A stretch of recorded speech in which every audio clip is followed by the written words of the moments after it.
high on Mount Spurr. Now's the time to start getting ready for a possible eruption. Jeremy Zidek with the Alaska Office of Emergency Management joins us tonight. So, of course, what supplies do we need to buy right now?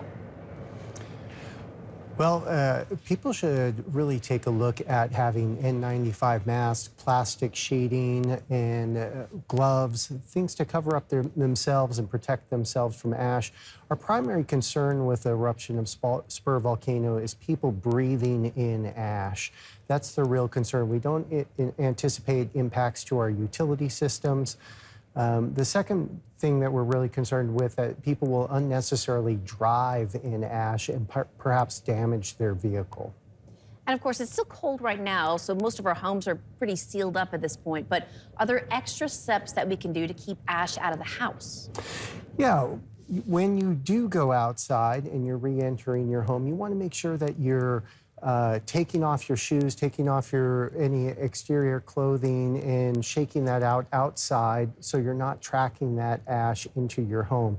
The ash can be very fine particles, and that can get airborne and stay in your home for a long time. And any ways that we can minimize bringing ash into our homes, keeping those doors and windows closed, is going to really be best. Now, if there's ash on the car or the car windows, is it fine to just spray water up to clean everything up, or is there a risk to scratching?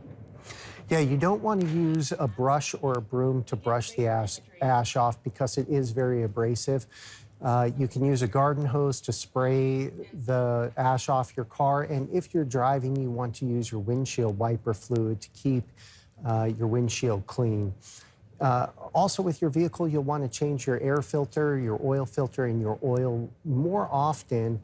Make sure that they're clean and clear so your vehicle's engine isn't damaged. And of course, because that ash is so abrasive, especially on your skin, the second you see it, should you immediately go inside, or is there a bit of a lag time?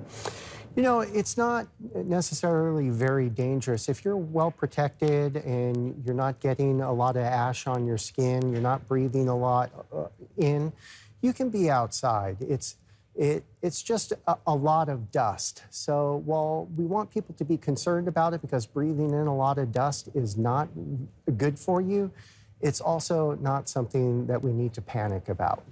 Any other advice you have for people as we're kind of waiting down these days?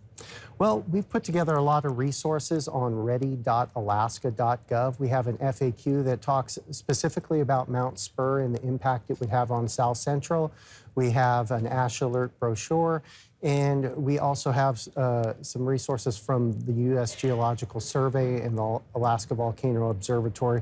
We just encourage people to go and get a realistic expectation of what the volcano is going to do if it erupts, and to take steps to protect themselves. Wonderful. Thank you so much for your time tonight.